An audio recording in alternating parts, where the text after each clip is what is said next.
하나님과 백성이 함께하는 이곳 그분의 성전이라네.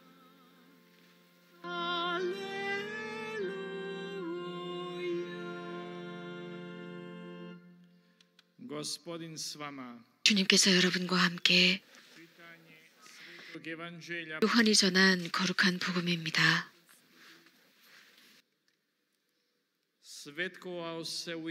그때 예루살렘에서는 성전 봉헌 축제가 벌어지고 있었다. 때는 겨울이었다. 예수님께서는 성전 안에 있는 솔로몬 주랑을 거닐고 계셨는데 유다인들이 그분을 둘러싸고 말하였다. 당신은 언제까지 우리 속을 태울 작정이요? 당신이 메시아라면 분명히 말해주시오. 그러자 예수님께서 그들에게 대답하셨다. 내가 이미 말하였는데도 너희는 믿지 않는다. 내가 내 아버지의 이름으로 말하는 일들이 나를 증언한다. 그러나 너희는 믿지 않는다. 너희가 내 양이 아니기 때문이다. 내 양들은 내 목소리를 알아듣는다. 나는 그들을 알고 그들은 나를 따른다. 나는 그들에게 영원한 생명을 준다. 그리하여 그들은 영원토록 멸망하지 않을 것이고 또 아무도 그들을 내 손에서 빼앗아가지 못할 것이다. 그들을 나에게 주신 내 아버지께서는 누구보다도 위대하시오. 아무도 그들을 내 아버지의 손에서 빼앗아갈 수 없다.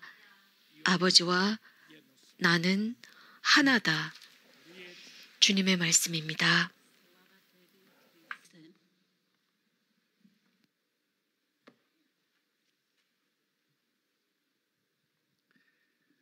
Draga braćo I sestre, kako rekosmo u uvodu, 사랑하는 형제자매 여러분, 미사를 시작하면서 말씀을 드린 대로 오늘은 아시시의 프란치스코 대성당 바실리카의 성전 봉헌 기념일입니다.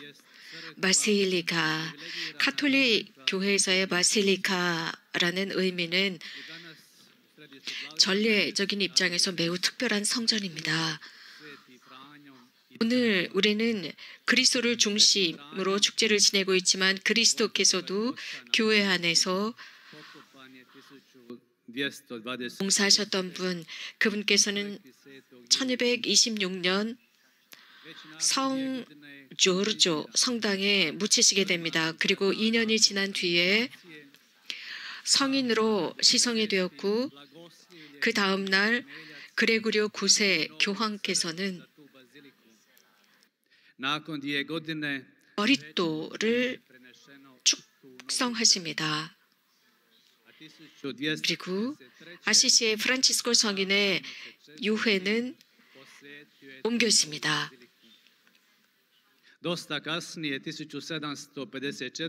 1253년에 이노첸소 4세 교황님께서 성대하게 아시시의 프란치스코 바실리카를 봉헌하셨습니다. 그래서 교황님의 소성당이 있고 14세기의 교황님의 성당으로 다시 한번 봉헌됩니다. 매우 아름다운 아시시의 프란치스코 대성당입니다. 많은 프레스코화가 성당을 가득 메우고 있습니다. 그래서 이 프레스코화들은 아시시 프란치스코 성인의 생애를 이야기해주고 있고 어떤 이들은 그 작품을 보기 위해서 어떤 이들은 프란치스코 성인의 삶을 담기 위해서 옵니다.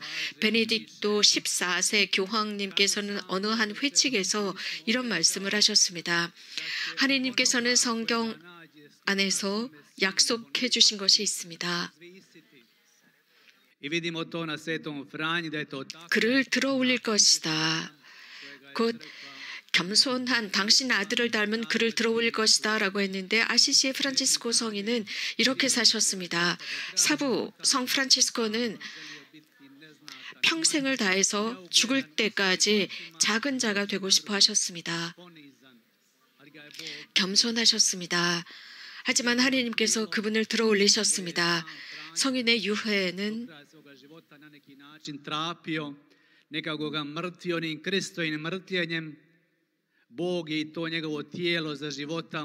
를 희생하고 절제함으로써 매우 왜소한 몸이 되었지만 그 몸에는 놀라운 표시를 심어주셨습니다. 오상이었습니다. 프란치스코 성인의 무덤에 가보게 되면 이 세상의 그 어떤 권력과의 무덤보다도 영광스러운 무덤이 되었습니다. 이것은 하느님을 충실히 섬기고 온 삶을 통해서 그리스도의 교회에 봉사했던 사람을 위한 명예가 되었습니다. 그럼으로써 그분께서 묻히신 성당을 프란치스코라는 이름으로 봉헌되었습니다. 어떤 이들은 성인들을 믿지 않고 배척하고 하느님도 믿지 않고 또 삶과 교회를 배척하고 부정하고 반대하는 사람들이 있습니다. 그래서 이런 성인들의 삶이 그들에게는 매우 방해가 된다고 생각합니다. 그러나 형제자매 여러분, 우리 각각은 하느님께서 이것저것이 생겨나라라고 말씀하신 결과입니다. 지극히 거룩하신 삼위일체 하느님께서는 이 세상에 존재하는 모든 것을 창조하셨고 생명을 주셨습니다. 그래서 그 복된 삶을 인간과 나누고자 하셨습니다. 우리와 나누고 싶어 하시는 하느님. 그런데 이런 것들을 몇몇은 싫어합니다. 방해하고 생명을 부정하고 하느님을 반대합니다. 사부 프란치스코 께서도 마찬가지로 하느님의 뜻에 의해서 탄생하신 분이고 하느님의 선물을 받으셨고 이 세상에 태어나셔서 그것을 하느님을 위해서 활용하셨습니다. 하지만 프란치스코 성인은 젊은 시절 거룩한 사람은 아니었습니다. 자기 자신 안에서 자신이 나뉘어져 있는 것을 느낍니다. 세상의 빛이 자신을 끌고 가는 것을 느꼈습니다. 그래서 세속의 영으로 살고자 했고 세속의 명예와 영광을 따라가고자 했습니다. 사람들이 말하는 인기 이를 자기도 느끼고 싶어 했고 쾌락을 삶의 첫자리에 있었고 술을 마시고 흥청거렸습니다. 하느님을 첫자리에 모시지 않았습니다. 그러나 하느님은 이러한 모든 것을 통해서 프란치스코를 사용하고자 하셨고 프란치스코를 통해서 세상을 변혁시키고자 했습니다. 그럼으로써 프란치스코를 통해서 당신의 교회를 보존시키고자 했습니다. 페루지아에서 아시시 프란치스코 성인은 잡힙니다. 그때부터 자신의 삶을 묵상하기 시작합니다. 즉 잡혀서 감옥에 있을 때부터 삶을 묵상하기 시작합니다. 그리고 점차적으로 바뀝니다. 그리고 아시시 집으로 돌아갔을 때부터 그의 회개의 표시들이 보여지고 있습니다. 그러나 여전히 인간의 욕망을 따라가고 싶어 합니다. 기사가 되고 싶어 했고 전쟁에 나가고 싶어 했고 그래서 전쟁에 승리를 해서 세상의 인기를 얻고자 했습니다. 그리고 뿔리아에 가고 싶어 했습니다. 이탈리아의 남부 지역입니다. 명예를 얻기 위해서입니다. 즉 군인이 되고 돌아와서 기사 자귀를 받고자 했습니다. 어느 날인가 꿈을 꿉니다. 성당 안에 무기가 잔뜩 있는 것을 봅니다. 그리고 이 기사, 군인들의 많은 복장이 있는 것을 봅니다. 이 꿈은 영적인 꿈을 상징하고 있었지만 프란치스코는 그 꿈을 깨닫지 못합니다. 그리고 집으로 돌아옵니다. 집으로 돌아오면서 스폴레토 근처에서 다시 꿈을 꿉니다. 그리고 한 사람을 꿈에서 보는데 예수님이셨습니다. 그분이 말씀하십니다. 프란치스코야. 너에게 무엇을 더 많이 줄 수 있겠느냐? 종이냐 주인이냐? 하느님이냐 세상이냐? 그러자 프란치스코는 당연히 주인입니다. 주인님이시죠. 그러자 예수님은 아시시로 돌아가라. 네가 무엇을 해야 할지 내가 말해주겠다. 그러자 아시시로 돌아가십니다.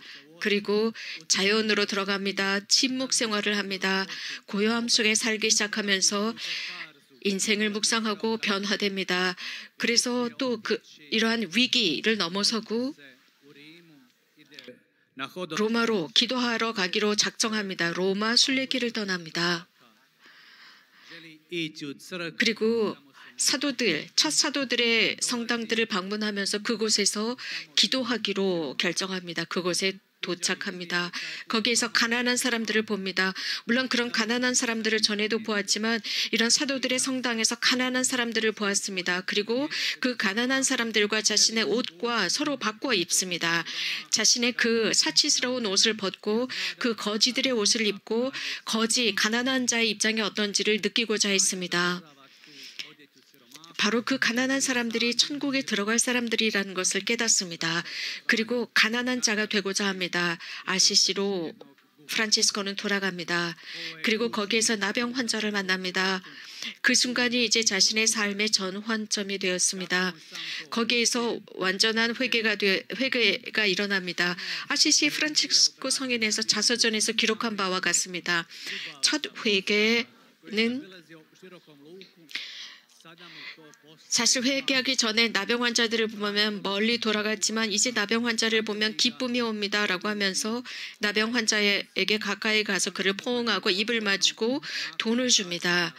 자신에게 매우 불편했었던 그 자가 회개 이후 그에게는 기쁨을 주는 사람이 됩니다. 그리고 아시시에서 다미아노 성당에서 기도하며 생활합니다. 그리고 십자가에 달리신 그리스도께서 다미아노 십자가입니다. 이 다미아노 십자가에서 예수님께서 프란치스코야 가서 파괴되어가는 내 성전을 새로 세워라 라고 했습니다. 그러나 아시시 프란치스코 성인은 그 말 그대로를 믿고 아시시 곳곳에 있는 성 베드로 성당이나 포르시온 콜라나 다미아노 성당을 3년 동안 실제로 고칩니다. 이것이 자신의 사명이라고 생각했습니다. 그런데 무엇인가 부족한 것처럼 성당 안에서 또 복음 말씀으로부터 영감을 얻습니다. 사도들의 그 선교 여행에 영감을 얻고 프란치스코는 마음으로 하나님께서 나에게 이것을 원하시는구나 싶었습니다. 선교를 원하시는구나. 세상으로 나가서 복음을 선포하는 것을 원하시는구나. 거룩한 이름을 선포하기를 바라시는구나 생각하고 사제에게 조언을 청합니다. 그러자 그 사제는 복음에 관해서 설명해 줍니다.